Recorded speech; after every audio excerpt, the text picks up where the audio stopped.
बात करेंगे उपराष्ट्रपति जगदीप धनखड़ की, जिन्होंने किसानों के प्रति केंद्र सरकार के रवैये पर सवाल खड़े कर दिए हैं। उपराष्ट्रपति मुंबई में कार्यक्रम में पहुंचे थे। मंच पर केंद्रीय कृषि मंत्री शिवराज सिंह चौहान भी मौजूद थे। अपने संबोधन के दौरान उपराष्ट्रपति ने कृषि मंत्री से सीधे सीधे सवाल पूछे हैं। किसान आंदोलन को लेकर केंद्र पर उपराष्ट्रपति बरसे। उपराष्ट्रपति ने केंद्र सरकार के रवैये पर सवाल उठाए। किसानों से किए वादे निभाए क्यों नहीं, ये सवाल उन्होंने पूछा। आज किसान परेशान हैं, पीड़ित हैं, किसानों से बात क्यों नहीं हो रही है। उपराष्ट्रपति ने मंच से कृषि मंत्री से तमाम सवाल पूछे।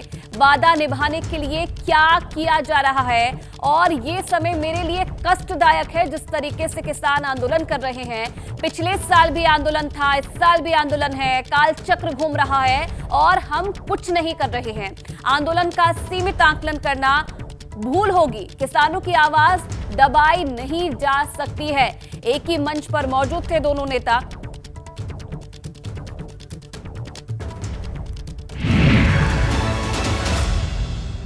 आज के दिन ग्रामीण व्यवस्था, आज किसान परेशान है, पीड़ित है, आंदोलित है। यदि अगर संस्थाएं जीवंत होती, योगदान करती, ये हालात कभी नहीं आते। कृषि उत्पाद कितना बड़ा व्यापार है। मैं चुनौतीपूर्ण प्रश्न करता हूं, आपकी संस्थाओं ने किसान को उसमें जोड़ने के लिए क्या किया। किसान को कृषि से जोड़ते, उसकी मार्केटिंग से जोड़ते, एक बदलाव आता। क्यों ऐसा नहीं हुआ, ये सोचने का प्रश्न है। आज के दिन किसान का एक ही काम रख दिया, इतने सीमित दायरे में कर दिया कि आप खेत के अंदर अन्न पैदा करो, फिर उसको सही कीमत पर बेचने के लिए सोचते रहो। किसान यदि अगर आज के दिन आंदोलित है, उस आंदोलन का आकलन सीमित रूप से करना बहुत बड़ी गलतफहमी और भूल होगी। जो किसान सड़क पर नहीं है, वो भी आज के दिन चिंतित है, आज के दिन परेशान है। मैंने 2 दिन पहले मेरी चिंता व्यक्त की थी कि किसान आंदोलित है। मैंने किसान भाइयों से आह्वान किया था कि हमें निपटारे की ओर बढ़ना चाहिए। उनका संदेश क्या है मेरे लिए?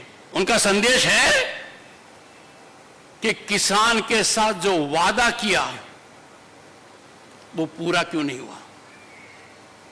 आपके लिए चुनौती है, जब कोई भी सरकार वादा करती है और वो वादा किसान से जुड़ा हुआ है,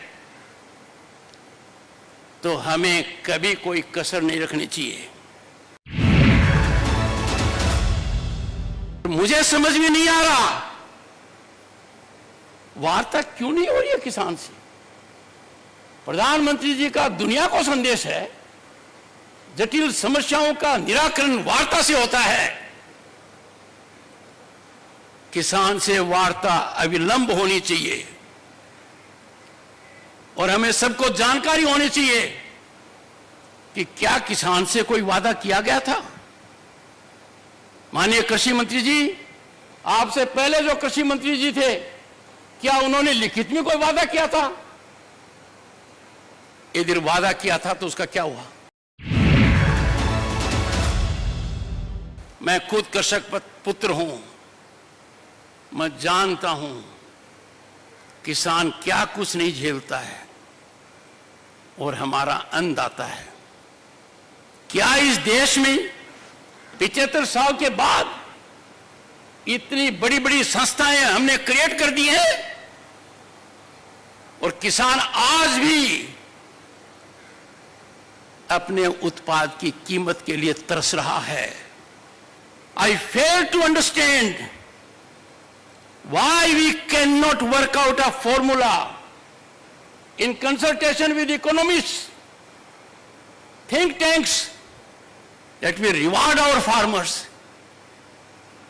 अरे हम तो रिवार्ड की बजाय जो ड्यू है उसको नहीं दे रहे, हम उस देने में कंजूसी कर रहे हैं जो प्रॉमिस किया गया है। Our policy making is not in right track. कौन है वो लोग कहते हैं कि प्रधान की अपने किसान को उसके उत्पाद की उचित मूल्य दे देंगे, तो मुझे समझ में नहीं आता कोई पहाड़ गिरेगा। किसान अकेला है जो ऐसा है। कृषि मंत्री जी, एक एक पल आपका भारी है। मेरे आपसे आग्रह है और भारत के संविधान के तहत दूसरे पद पर विराजमान व्यक्ति आपसे अनुरोध कर रहा है। तो इधर उपराष्ट्रपति धनखड़ ने किसानों के मुद्दे पर केंद्र सरकार पर सवालों की बौछार की। उधर इस मौके को कांग्रेस ने फौरन लगता। कांग्रेस की ओर से कहा गया कि जो बातें उपराष्ट्रपति ने कही वही सवाल कांग्रेस भी लगातार पूछ रही है। कांग्रेस महासचिव जयराम रमेश ने सोशल मीडिया पोस्ट में लिखा कि भारतीय राष्ट्रीय कांग्रेस यही सवाल लगातार पूछ रही है। चेयरमैन सर, एमएसपी के लिए कानूनी गारंटी कब हकीकत का रूप लेगी? एमएसपी तय करने के लिए स्वामीनाथन फॉर्मूला कब लागू होगा? जिस तरह से पूंजीपतियों को कर्ज से राहत दी गई है, उसी तरह का लाभ किसानों को कब मिलेगा?